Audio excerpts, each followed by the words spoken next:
ఇండస్ట్రీకి రాకముందు మీకున్న వర్క్ వచ్చాక మీరు చేస్తున్న వర్క్లో డిఫరెన్స్? ఇండస్ట్రీకి రాకముందు నేను రాసే ప్రతిదీ నా తర్వాతే ఎవరిదైనా బాగుంటుంది, నాదే బాగుంది అనే ఫీలింగ్ ఉండేది. వచ్చిన తర్వాత మనకు అర్థమైంది ఏంటంటే చాలామంది చాలా బాగా రాస్తారు, వాళ్ళు రాసిన దానిలో 10% రాస్తే చాలు మనం చాలా మంచి మార్కులు తెచ్చుకోవచ్చు అనిపించింది. స్టార్టింగ్లో క్రియేటివ్ ఫీల్డ్ జస్ట్ స్టోరీ నమ్ముకొని మూవీ తీసేస్తే చాలు, తర్వాత నుండి కమర్షియల్ ఎలిమెంట్స్ ఇంపార్టెంట్ అని రియలైజ్ అయ్యారా, లేకపోతే ఏంటి ఆ గ్రాఫ్ ఎందుకు అలా ఉంది?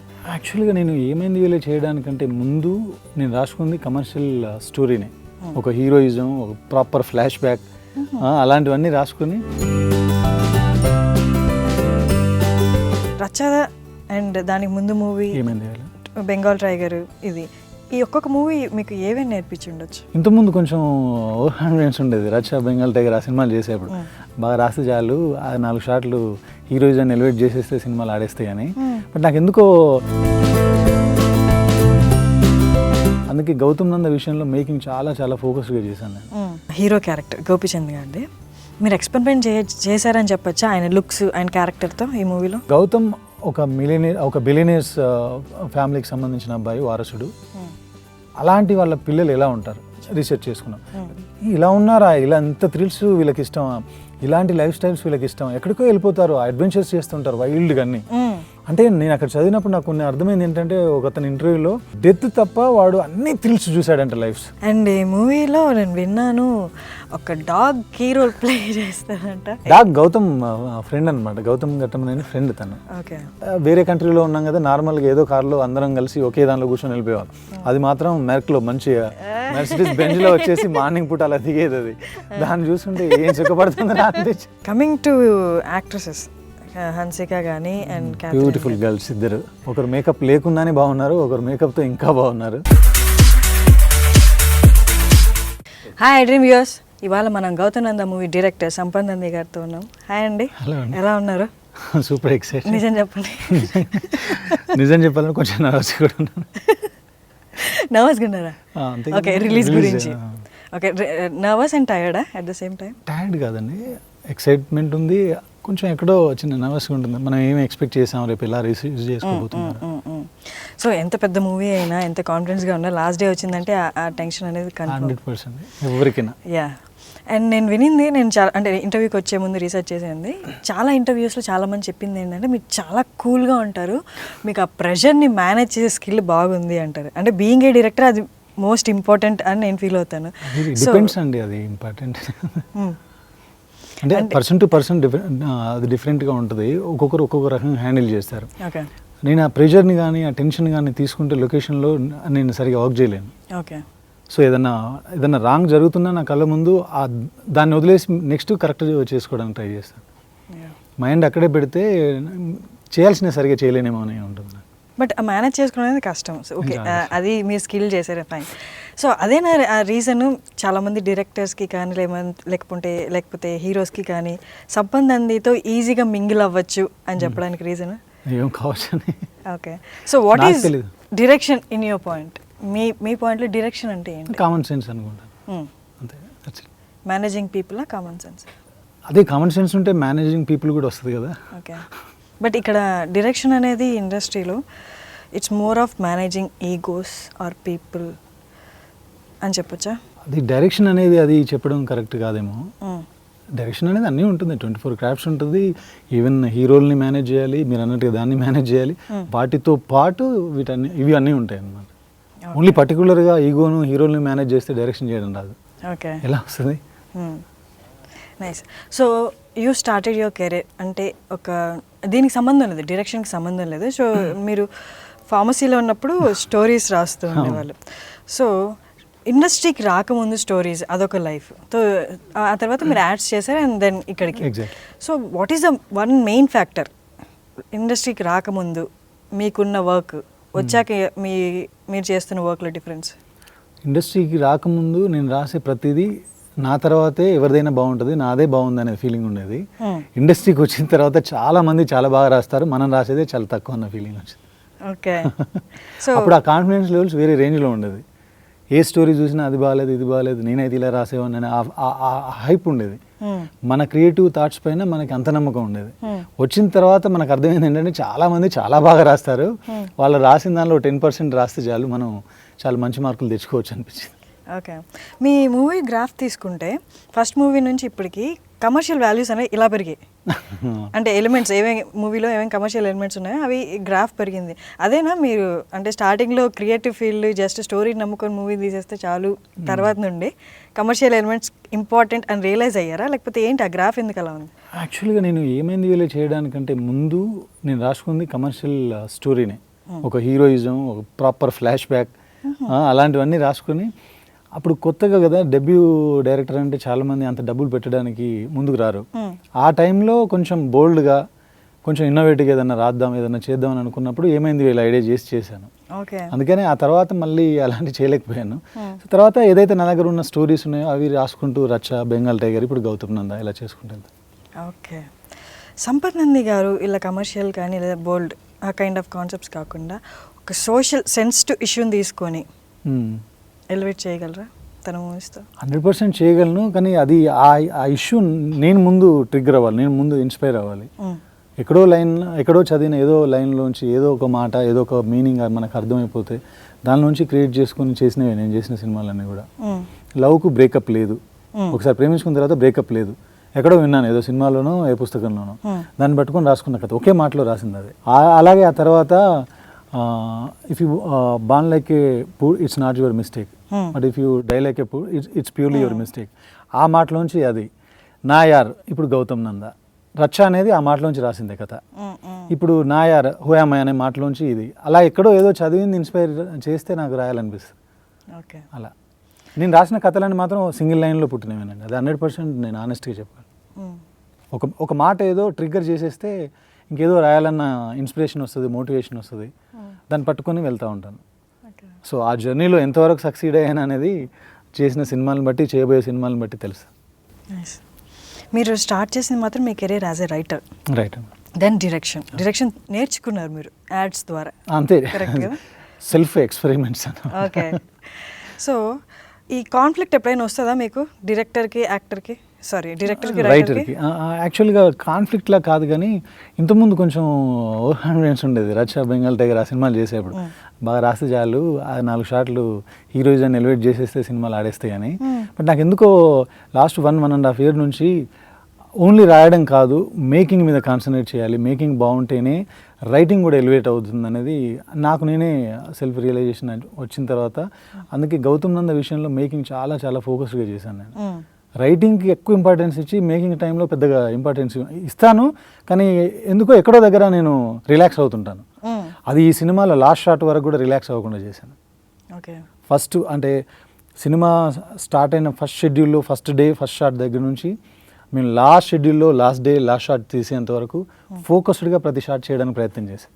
ఓకే, అది ఆ డిఫరెన్స్ నాకే తెలిసింది ఫస్ట్ కాపీ చూసినప్పుడు. మామూలుగా ఒక గ్యాప్ అనేది ఎవరి లైఫ్లో అయినా కొంచెం వస్తుంది, ఎలా చెప్పచ్చు అంటే భయాన్ని క్రియేట్ చేస్తుంది. ఏంటి ఇంత గ్యాప్ వచ్చింది, నెక్స్ట్ వెళ్తే టక్కని మళ్ళీ రిసీవ్ చేసుకుంటారా లేదా, ఈ ఫీల్డ్లో అంటే తెలుసు కదా, అంటే ఓవర్ నైట్లో జరిగిపోతుంటాయి. సో మీరు ఈ గ్యాప్ తీసుకొని మళ్ళీ గౌతమ్ నందతో వచ్చారు. సో ఇది ఎక్స్పెక్ట్ చేసిన దానికంటే కొంచెం ఎక్కువగా ఉండాలి, ఎందుకంటే ఇన్ని రోజులు కనిపించలేదు కాబట్టి మళ్ళీ వచ్చి ముద్రపడాలి, అంటే మళ్ళీ నెక్స్ట్ ఫిల్మ్ వచ్చేదా వీళ్ళు మనల్ని గుర్తుపెట్టుకోవాలి అన్నట్టు. సో ఆ కైండ్ ఆఫ్ అంత ప్రెజరు అంత అలాంటి అస్సలు ఆలోచించాను. ఫస్ట్ ఆఫ్ ఆల్ ఏంటంటే నాకు ఎప్పుడు ఏ విషయంలో నాకు భయం లేదు. భయం ఎందుకు లేదు అంటే రైటర్గా పనిచేసాము, చాలా చదువుకుని ఉన్నాం, ఏదైనా రాసి ఎవరినైనా మనం కన్విన్స్ చేయగలం అనేది ఒక కాన్ఫిడెన్స్ అయితే కొంచెం ఎక్కువ ఉంటుంది. మనం మంచిగా ఒక 3 months కూర్చొని రాస్తే ఎవరైనా కన్విన్స్ అయిపోతారు. ఆ ధైర్యంతోనే నాకు భయం ఉండదు సినిమాల విషయంలో. ఇంకొకటి మీరు అన్నారు గ్యాప్ అని, బెంగాల్ టైగర్ రిలీజ్ అయిన 4-5 monthsలో ఈ సినిమా స్టార్ట్ అయింది. ఒక సినిమా నేను రాసుకోవడానికి నాకు మినిమం 3 to 4 months పడుతుంది. సో అలాగే ఈ సినిమాకి పట్టింది, ప్లానింగ్ ఇంకో 1 month పట్టింది. సో జూలైలో స్టార్ట్ చేశాను, ఇది జూలై రిలీజ్ అవుతా ఉంది. సో గ్యాప్ అనేది లేదు. ప్రోడక్ట్ బాగా రావడానికి ఎక్కువ రోజులు టైం తీసుకొని చేశానే తప్ప 4-5 monthsలో సినిమా స్టార్ట్ అవ్వడం అనేది ఎవరికైనా జరిగేది అది. సో చూడడం వల్ల అలా గ్యాప్ అనిపిస్తుంది 1.5 year. అంటే ఈ ప్రాజెక్ట్ చేయడానికి ఎక్కువ రోజులు పట్టింది ప్లానింగ్కి. మీరు ఇండస్ట్రీకి వచ్చిన తర్వాత డైరెక్షన్ అనేది మీరు స్టార్ట్ అవ్వడానికి ఎన్ని ఇయర్స్ పట్టింది? ఆల్మోస్ట్ 8 years 9 years అలా పట్టిందండి. 8-9 years పట్టింది. So the things that change you రచ్చ దగ్గర నుండి అంటే ఒక్కొక్క మూవీ లేదా ఒక్కొక్క మూవీ ఒక్కొక్క జర్నీ లాగే ఉంటుంది. సో రచ్చ అండ్ దానికి ముందు మూవీ ఏమైంది బెంగాల్ టైగర్, ఇది ఈ ఒక్కొక్క మూవీ మీకు ఏమేమి నేర్పించి ఉండొచ్చు? ఎవ్రీ మూవీ అది వెళ్తూ వెళ్తూ ఒక ఎక్స్పీరియన్స్ ఇచ్చేసి వెళ్తుంది. నువ్వేం చేసావు, ఏం చేస్తే బాగుండేది, ఫ్యూచర్లో ఏం చేయాలి అని. సో అలాగే ఏమైంది వేళ నాకు స్పెషలే, రచ్చ స్పెషలే, బెంగాల్ టైగర్ స్పెషలే, ఇది ఇంకా స్పెషల్ కాబోతుంది. ఎస్పెషల్లీ రచ్చ బాగా స్పెషల్, ఎందుకంటే ఒక 2-3 కోట్ల సినిమా చేసిన తర్వాత నాలాంటి పర్సన్ నమ్మి జస్ట్ 2.5 గంటల్లో రచ్చ లాంటి బాధ్యత నా మీద పెట్టడం అనేది మెగాస్టార్ చిరంజీవి గారు, చరణ్ గారు. సో అది ఏంటంటే నాకు ఒక్కసారిగా నన్ను ఓ 4 మెట్లు పైకి ఎక్కించింది. సో అది అందుకని నా మనసులో ఎప్పుడు పర్టికులర్గా ఉంటుంది రచ్చ అనేసి. ఏమైంది వేళ తర్వాత చేసిన సినిమా కాబట్టి ఒకేసారి సూపర్ స్టార్ను డైరెక్ట్ చేయడం, అలాంటి పీపుల్తో కలిసి జర్నీ చేయడం, అవన్నీ చాలా ఎక్సైటింగ్గా ఉండే విషయాలు, లైఫ్ లాంగ్ ఒక మంచి మెమొరీ లాగా ఉండే విషయాలు అవన్నీ. సో ప్రతి సినిమా ఒక ఎక్స్పీరియన్సే, దానిలో తప్పులు చేస్తాం, మంచి విషయాలు ఉంటాయి, మంచి విషయాలను ఇంకా బాగా చేయడానికి ట్రై చేస్తాను, తప్పుల్ని రెక్టిఫై చేసుకోవడానికి సరిదిద్దుకోవడానికి ట్రై చేస్తుంటాను. ఓకే, ఫ్రాంక్గా 2 చెప్పండి. అన్నీ ఫ్రాంక్గా చెప్తాను, అడగను. ఓకే, మీరు రచ్చ టైంలో మీరు అనుకున్నవి అంటే యాజ్ ఎ డైరెక్టర్గా ఇవి నాకు సరిపోతాయి, నేను తీగలను అనుకుని తర్వాత రచ్చ రిలీజ్ అయిన తర్వాత లేకపోతే ఆ జర్నీలోనో మేబీ దీని మీద నేను కొంచెం కాన్సన్ట్రేట్ చేయాలేమో యాజ్ ఎ డైరెక్టర్గా, ఇది సరిపోదు నాకు అనుకున్న ఫ్యాక్టర్స్ రచ్చ దగ్గర నుండి ఇప్పటిదాకా చెప్పండి. 100% అది డెబ్యూ అంటే డెబ్యూ మూవీ గురించి అడగను, ఎలాగో ఏమీ తెలియదన్న మూడ్లోనే ఉంటారు. మేబీ రచ్చ దగ్గర నుంచి చెప్పండి. రచ్చ దగ్గర నుంచి 100% అండి. అందుకే బెంగాల్ టైగర్ మేకింగ్ మీద అప్పుడు రచ్చ చేసిన తర్వాత చూసాము, బ్లాక్ బస్టర్ అంతా బాగుంది, మేకింగ్ ఇంకా కొంచెం ఫోకస్డ్గా చేసి ఉంటే బాగుండు అనిపించింది. బెంగాల్ టైగర్లో అందుకని మీకు మడ్ ఫైట్ లాంటివి కానీ, అవుటర్ రింగ్ రోడ్ ఫైట్ లాంటివి కానీ, సాంగ్స్ కానివ్వండి, ఇంటర్వెల్ సీక్వెన్సెస్, ఇలాంటివన్నీ కూడా ఫోకస్డ్గా కనబడతాయి, అన్నీ కొంచెం డిజైన్డ్గా కనబడతాయి, ఆలోచించి చేసినట్టుగా. దాని తర్వాత అక్కడ కూడా బెంగాల్ టైగర్లో ఏం చేశారంటే ఒక 20-30% రిలాక్స్డ్గా చేసేవాడిని. ఈ డైలాగ్ సరిపోతుంది ఈ సీన్కి, ఈ సీన్లో హీరో గారి ఎంటర్టైన్మెంట్ ఆ ఎపిసోడ్ సరిపోతుంది, లేదంటే బెంగాల్ టైగర్లో ఉన్న పృథ్వీ గారు పండించిన ఆ ట్రాక్ సరిపోతుంది, ప్రతిదానికి అలా చెక్కాలా, ఇలాంటి నాకు నేనే కన్విన్స్ అయిపోయాను. బట్ గౌతమ్ నంద విషయానికి వచ్చేసరికి అలా కాదు, సినిమాలో 3,000-4,000 షార్ట్స్ ఉంటాయి, ఆ షార్ట్స్ అన్నీ మనకి ఇంపార్టెంటే, అన్నింటినీ మనం ఒళ్ళు దగ్గర పెట్టుకునే చేయాలి అని నేను ఫిక్స్ అయ్యి గౌతమ్ నంద సినిమాలో చేయడం జరిగింది. హీరోతో పాటు సపోర్టింగ్ క్యారెక్టర్స్ కొంచెం బాగా నేమ్ సపోర్టింగ్ క్యారెక్టర్స్ పెట్టి నెట్టేయచ్చు కొంత పాట, అది నాకు ఎక్కువ ఉంటుంది. రాసేప్పుడు ఏదన్నా సీన్ బాగుంది, ఈ సీన్లో డైలాగ్ బాగుంది కదా, డైలాగ్ మోసేస్తుంది, ఎందుకు ఊరికే కష్టపడ్డాం, అలాంటి మైండ్ సెట్ ఉండేది అసలు పాస్ట్లో నాకు ఎక్కువ. అంటే ఎక్కువ రైటింగ్ వైపు నుంచి ఏదో మంచి మాట పడితే ఒక సీన్లో ఇది మోసేస్తుందిలే అనే ఫీలింగ్, బట్ అది కరెక్ట్ కాదని రియలైజ్ అవ్వడానికి కొంచెం టైం పట్టింది. ఓకే, మీరు అన్నట్టు ఇందులో ప్రొడక్షన్ వాల్యూస్ చాలా ఉన్నాయి అండ్ మేకింగ్కి ఎక్కువ ఇంపార్టెన్స్ ఇచ్చారు అన్నారు కదా. సో మీరు అనుకున్న బడ్జెట్తోనే స్టార్ట్ చేశారా మూవీ, అందరితోనే అయిందా లేకపోతే అసలు మేము ప్రాసెస్లో ఇంక్రీజ్ చేయడం జరిగిందా? లేదండి, కథ అనుకున్నప్పుడు ఈ కథను ఎలా తీయాలనుకున్నానో నేను ప్రొడ్యూసర్స్కి చెప్పాను, ఎలా తీయాలనుకున్నానో గోపి గారికి చెప్పాను. అందుకే తర్వాత ఇలా తీయాలంటే మరి బడ్జెట్ అవుతుందని అనుకున్న తర్వాత గోపి గారు ప్రొడ్యూసర్స్ పిలిచి తను పర్సనల్గా మాట్లాడి ఆయన చెప్పిన కథను అలా తీస్తేనే అది బాగుంటుంది అని అనుకున్నప్పుడు వాళ్ళు ఇమీడియట్గా ఈరోజు ఓకే చేసి రేపు మేము ప్రొడక్షన్ స్టార్ట్ చేయలేదు. They took around 1 week to 10 days అనుకుంటా. ఆ 1 week 10 daysలో వాళ్ళు అన్నీ క్లియర్గా మాట్లాడుకొని, వాళ్ళు మా ఇద్దరు పేర్లతో ఏ రేంజ్ బిజినెస్ చేయగలం తెలుసుకొని ఎంక్వైరీలు చేసుకొని ఆ తర్వాత సినిమా స్టార్ట్ చేశారు. తర్వాత వాళ్ళు కూడా కథను నమ్మి అద్భుతంగా బ్యాంకాక్ నుంచి రాగానే రషెస్ చూసేశారు, ఆ 30-40 days షూట్ చేసింది. చూసిన తర్వాత వాళ్ళు ఆడియో ఫంక్షన్లో చెప్పినట్టు అద్భుతంగా ఏది కావాలని అడిగితే అది ఇస్తూ నన్ను ఎంకరేజ్ చేస్తూ వచ్చారు. అందుకే అవుట్పుట్ ఇలా వచ్చింది. సో అన్నీ లెక్కల ప్రకారం జరిగిందే, ఏవి లెక్కలు దాటి బయటికి వెళ్ళలేదు. Okay, nice. మామూలుగా అంటారు కదా ఒక్కొక్క డైరెక్టర్కి ఒక్కొక్క కైండ్ ఆఫ్ ఫ్లేవర్ ఉంటుంది, అది తన మూవీస్లో ఎంత కథ మారినా ఎక్కడో ఒక దగ్గర తెలిసిపోతూ ఉంటుంది. సో సంపత్ గారి ఫ్లేవర్ ఏంటి అంటే ఆయనది ఎక్కడ తెలుస్తుంది? అంటే అందరూ అంటున్నారు, అన్ని ఇంటర్వ్యూలు అడుగుంటారు వానపాట అంటే మీరేది ఫీల్ అవుతారు, ఇది నా ఫీల్, నా టచ్, ఇది నా ఫీల్ అనేది నేను ఏది అంత పర్టికులర్ లేదు, కానీ సాంగ్స్ నాకు బాగా ఇష్టం. ఆ సాంగ్స్ బాగా చేయడానికి, బాగా తీయడానికి ట్రై చేస్తుంటాను. Okay, and coming to hero character Gopichand గారిది, మీరు ఎక్స్పెరిమెంట్ చేశారని చెప్పొచ్చా ఆయన లుక్స్ ఆయన క్యారెక్టర్తో ఈ మూవీలో? స్టార్టింగ్లో అనుకున్నాను, అంటే నేను గౌతమ్ ఘట్టమనేని క్యారెక్టర్ డిజైన్ చేసినప్పుడు నా మైండ్లో ఒక విజన్ ఉంది, ఒక విజువల్ ఉంది, తను ఎలా ఉండాలి గౌతమ్ అనే వ్యక్తి. అది అనుకున్న తర్వాత యాక్చువల్గా ఏదో వెళ్ళి టక్కున, లేదంటే వారం రోజులు గడ్డ మెన్షన్ సరే సినిమా షూటింగ్ చేసేద్దాం, లేదంటే హెయిర్ ఇలా పైకానేద్దాం జెల్ పెట్టి, అలా నేను అలా ఏదో గుడ్డిగా వెళ్ళి చేయాలని అనుకోలేదు ఈ సినిమా వరకు. నేను గౌతమ్ ఒక బిలియనీర్స్ ఫ్యామిలీకి సంబంధించిన అబ్బాయి, వారసుడు. అలాంటి వాళ్ళ పిల్లలు ఎలా ఉంటారు, వాళ్ళు మార్నింగ్ వాళ్ళు లేచిన దగ్గర నుంచి వాళ్ళు నిద్రపోయే లోపు వాళ్ళ జర్నీ ఎలా ఉంటుంది, వాళ్ళు ఎవరెవరితో కలుస్తారు, వాళ్ళ లైఫ్ స్టైల్ ఎలా ఉంటాయి, వాళ్ళ హాబీస్ ఎలా ఉంటాయి, వాళ్ళ ఫ్రెండ్స్ ఎలా ఉంటారు, వాళ్ళు డ్రింక్ చేస్తే ఎలా ఉంటుంది, వాళ్ళు డ్రగ్స్ తీసుకుంటే ఎలా ఉంటుంది, ఇలాంటివన్నీ నేను నా టీం మెంబర్స్ అందరం కలిసి కూర్చొని కలెక్టివ్గా చెక్ చేసేవాళ్ళం. ఫోర్బ్స్లో వచ్చిన టాప్ 10 ఫ్యామిలీస్ తీసుకున్నాం, వాళ్ళ పిల్లలు ఉంటే వారసులు ఉంటే వాళ్ళ పిల్లలు లిస్ట్ తీసుకొని వాళ్ళ ఫుట్వేర్ దగ్గర నుంచి హెయిర్ స్టైల్ వరకు కొంచెం రీసెర్చ్ చేసుకున్నాం.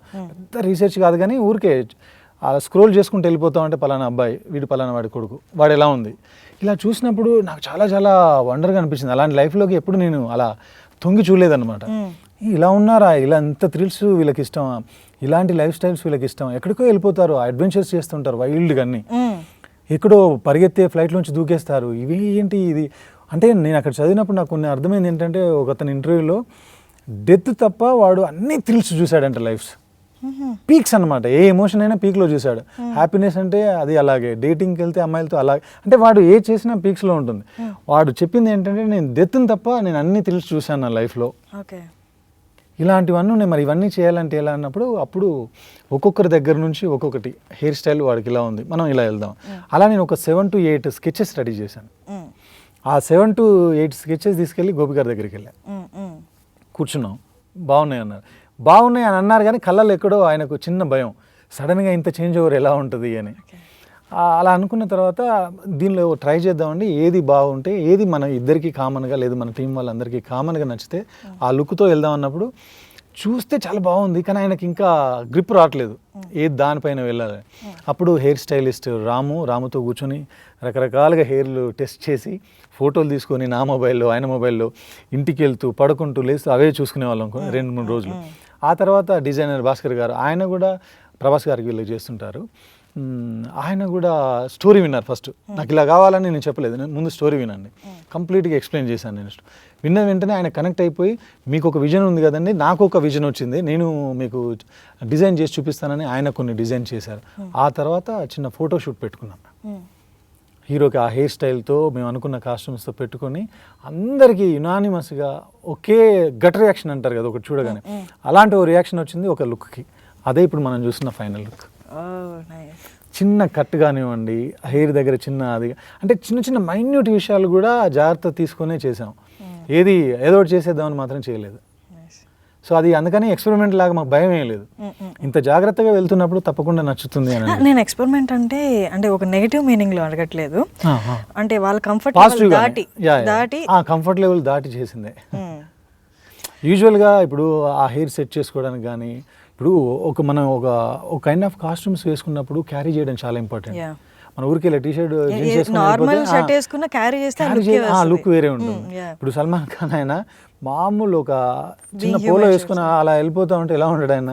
సో క్యారీ చేసే విధానం కూడా ఉంది. ఇప్పుడు ఇలాంటి కాస్ట్యూమ్స్ వేసినప్పుడు చాలా చాలా ఇంపార్టెంట్. నేను ఫస్ట్ షెడ్యూల్ రషెడ్ చూసిన తర్వాత గోపి గారికి ఒక మాట అన్నాను, సీన్లు ఎలా ఉన్నాయి అది ఎలా ఉన్నాయి అని చెప్పకుండా మీరు భోజనం చేస్తున్నప్పుడు అలా నోట్లో ఇలా పెట్టేసుకుని ఒక ఎక్స్ప్రెషన్ ఇచ్చారని నాకు ఆయనకు అర్థం కాలేదు. ఇది సీన్ల గురించి, మంచి సీన్ల గురించి మాట్లాడకుండా ఎక్స్ప్రెషన్ గురించి ఎందుకు మాట్లాడాలి ఆయనకి ఇప్పటివరకు నేను చెప్పలా.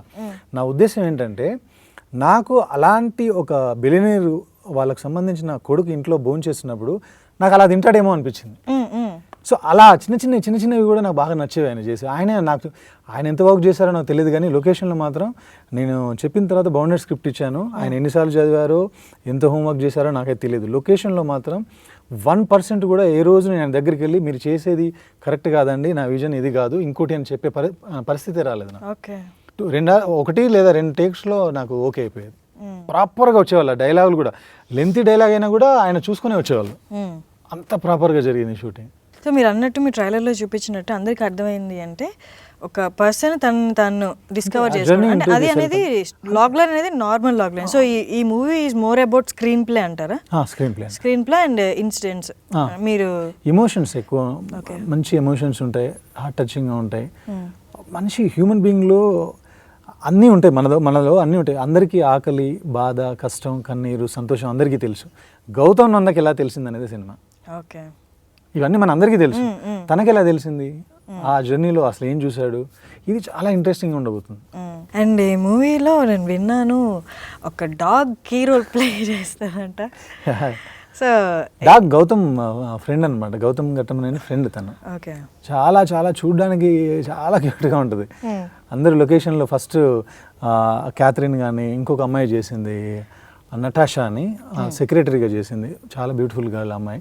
ఆ అమ్మాయి కానీ లొకేషన్ రాగానే ఫస్ట్ చావుతో ఆడుకునేవాళ్ళు, వాళ్ళు పిలవాల్సి వచ్చేది. మేమందరం మామూలుగా వేరే కంట్రీలో ఉన్నాం కదా, నార్మల్గా ఏదో కార్లో అందరం కలిసి ఒకే దానిలో కూర్చొని వెళ్ళిపోయేవాళ్ళు. అది మాత్రం మెర్క్లో మంచిగా మెర్సిడీస్ బెంజ్లో వచ్చేసి మార్నింగ్ పూట అలా దిగేది. అది దాన్ని చూస్తుంటే ఏం సుఖపడుతుందని అనిపించి. సో తనకు ట్రైనర్ ఈవా అని తన పేరు అనమాట. మార్నింగ్ వెళ్ళగానే మేము అందరం విష్ చేసుకునే చేయకపోయినా దానికి చేసేవాళ్ళం, hi Eva how are you అని. సో అంత మంచి డాగ్, అది చూడడానికి ఎంత బాగుంటుంది అంటే అంత బాగుంటుంది.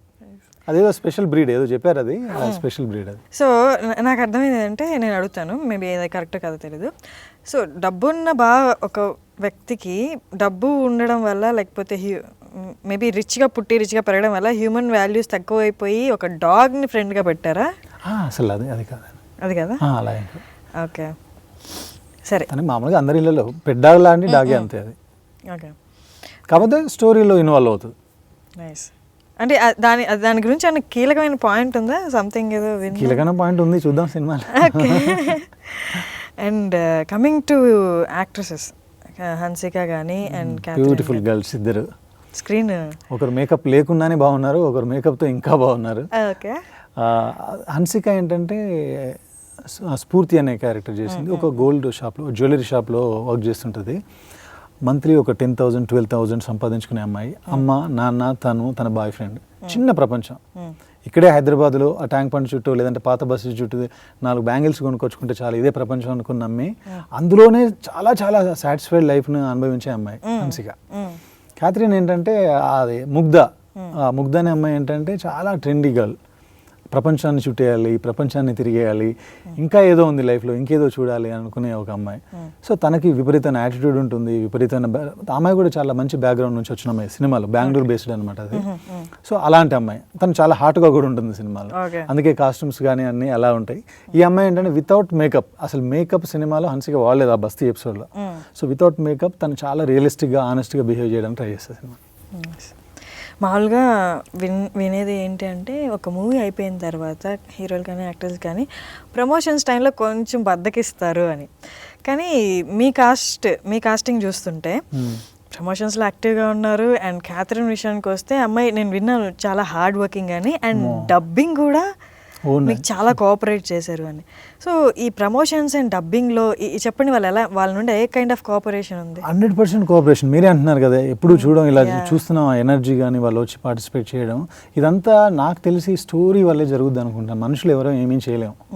నేను కాసేపు వాళ్ళని ఎంటర్టైన్ చేయగలనేమో, కానీ తర్వాత వెళ్ళిన తర్వాత ఏంట్రా బాబు బుర్ర తినేస్తున్నాను అనుకుంటారు.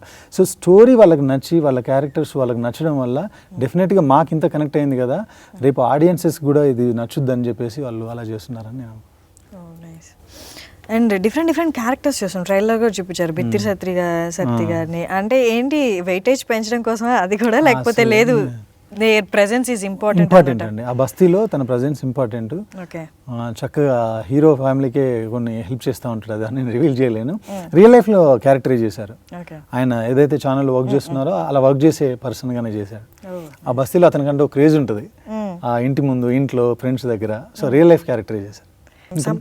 చెప్పండి. ఇంకా వెన్నెల కిషోర్ చేశారు, తనికెళ్ళ భరణి గారు. ఆయనది చాలా చాలా చాలా ఇంపార్టెంట్ క్యారెక్టర్ ఈ సినిమాలో. అసలు హీరో జర్నీకి ఎంతో హెల్ప్ చేసే క్యారెక్టర్.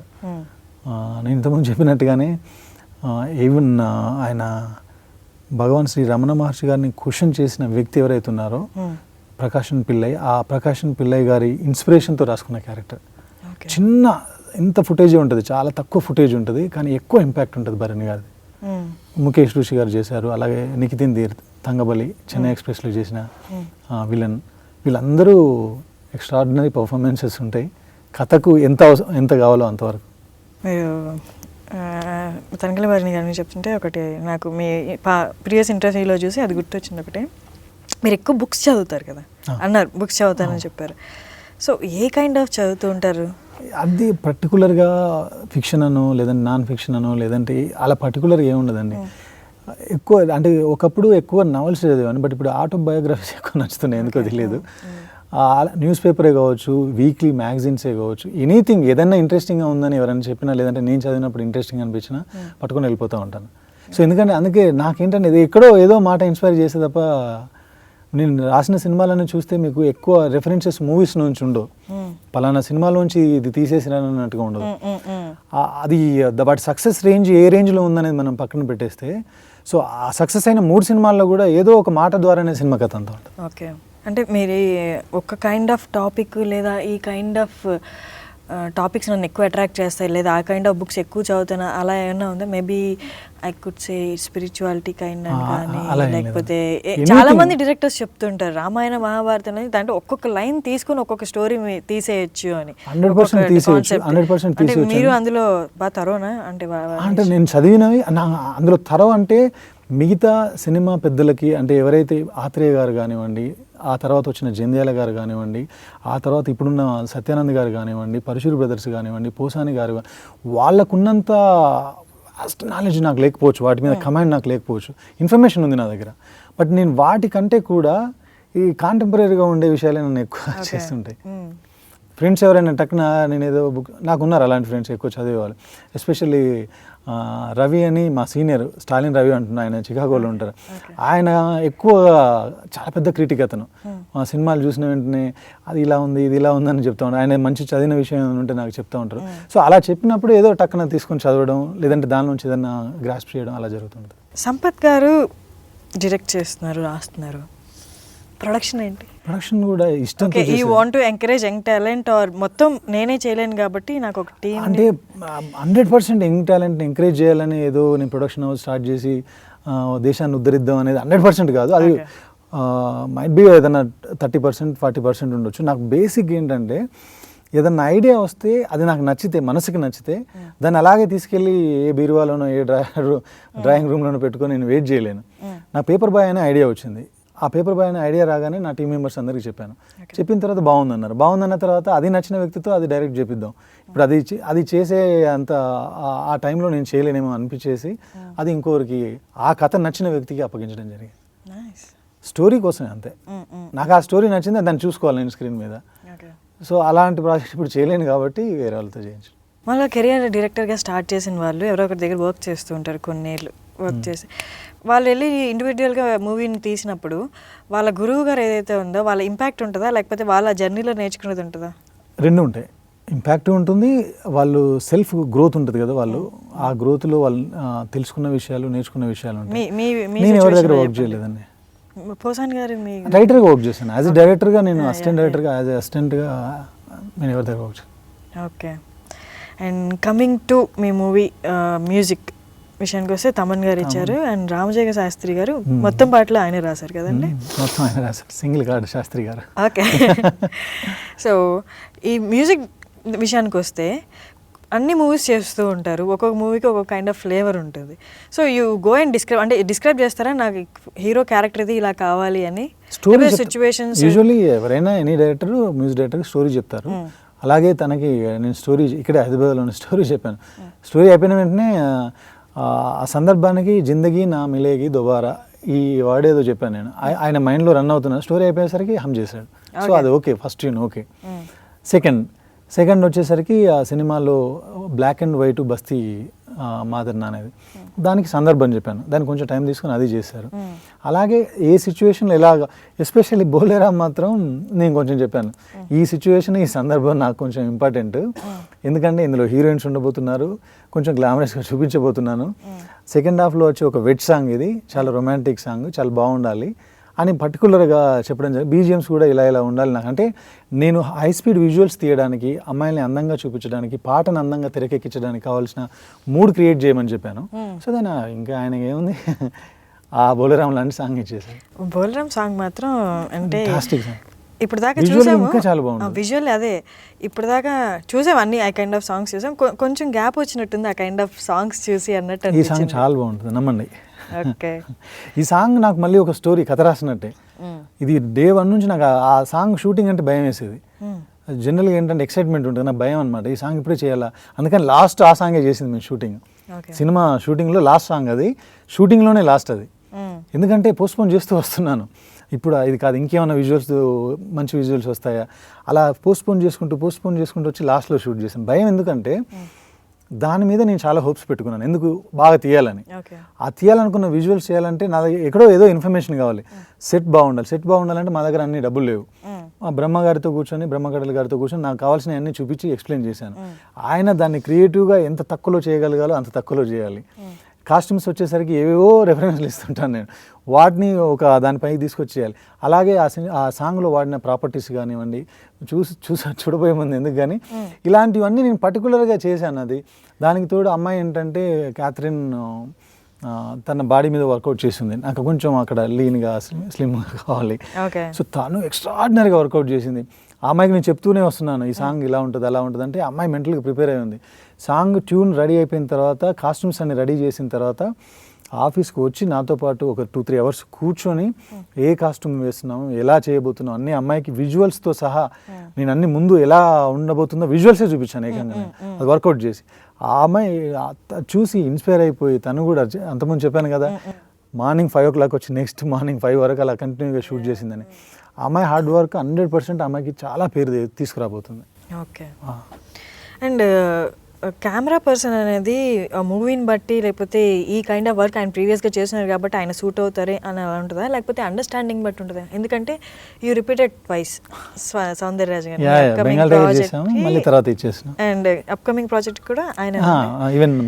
సో అదేంటి మీ మధ్య అండర్స్టాండింగ్ వల్ల, లేకపోతే ఆయన వర్క్ అంటే రెండండి, ఒకటి అని చెప్పలేను. ఓన్లీ అండర్స్టాండింగ్ ఉండి వర్క్ బాగాలేకపోతే కూడా కలిసి పని చేయలేము. సో వర్క్ బాగుంటుంది, అండర్స్టాండింగ్ ఉంది. యాక్చువల్గా బెంగాల్ టైగర్ అప్పుడు ఫస్ట్ 1-2 షెడ్యూల్స్కి ఇద్దరికి అండర్స్టాండింగే లేదు. ఎవ్రీడే ఏదో తెలియని క్లాష్ అనమాట. నేనేదో కమర్షియల్గా యాంగిల్స్ బ్లాక్స్ అంటూ ఉంటాను, ఆయన ఏదో డిజైన్కి వెళ్ళేవాళ్ళు. సో ఆ తర్వాత నేనేం ఎక్స్పెక్ట్ చేస్తున్నానో అతనికి అర్థమైంది, అతను ఏం చేస్తున్నాడో నాకు అర్థమైంది. మ్యూచువల్గా అండర్స్టాండింగ్ అక్కడ నుంచి స్టార్ట్ అయింది. ఆల్మోస్ట్ ఫస్ట్ 2 షెడ్యూల్కి ఏది అసలు సింకే లేదు. ఆ మూవీ రిలీజ్ అయిన తర్వాత, ఆ మూవీ మధ్యలో ఒక 50% 60% షూటింగ్ అయిన తర్వాత నుంచి ఇద్దరికి కరెక్ట్ వేవ్ లెంత్ కుదిరింది, ఆ సింక్ కుదిరింది.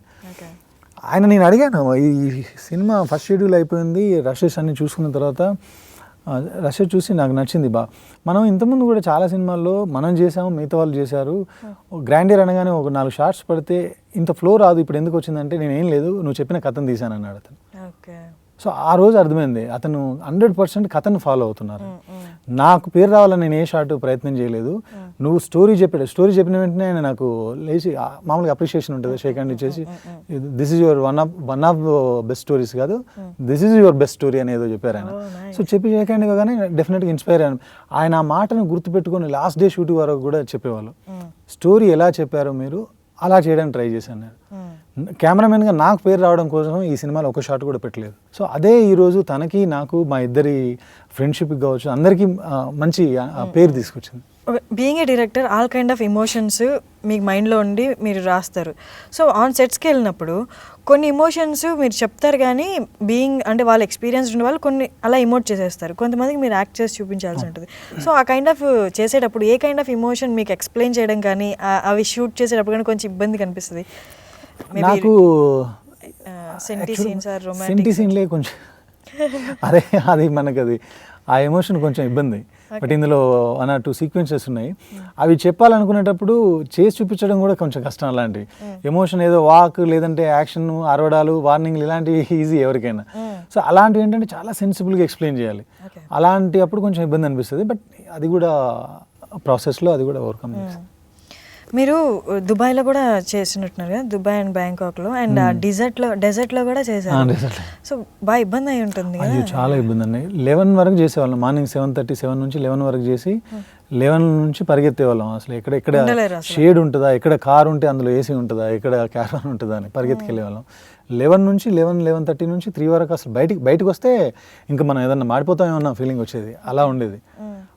ఒక టైంలో అయితే అమ్మాయి ఫెయింట్ అయిపోతుందా అన్న ఇలా వణకడం అంటే దానికి హీట్కి అమ్మాయి వచ్చేసి ఏంటి సార్ ఇంత రొమాంటిక్ సాంగ్ తెచ్చి ఇక్కడ పెట్టారు, ఇంత హాట్గా ఇక్కడ తెచ్చి పెట్టారండి, హాట్గా ఉంది కదా సాంగ్ అందుకని హాట్ ప్లేస్లో పెట్టి.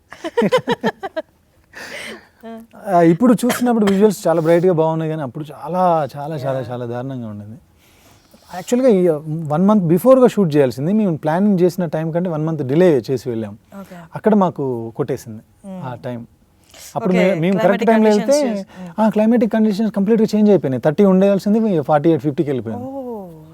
సో మీ మూవీ 28న వచ్చేస్తుంది. చాలా విషయాలు షేర్ చేసుకున్నారు. మీ ప్రతి మూవీకి ఏ కైండ్ ఆఫ్ కష్టం ఉంటుంది, మేబీ మీరు ఆ విజువల్స్ మాకు చూపించడానికి ఎంత కష్టపడతారో ఇంటర్వ్యూతో తెలుస్తాము. మేమైతే నార్మల్గా వెళ్ళి చూసేస్తాము, బాగుంది అనుకుంటాము. అయినా నార్మల్గా చూస్తారు.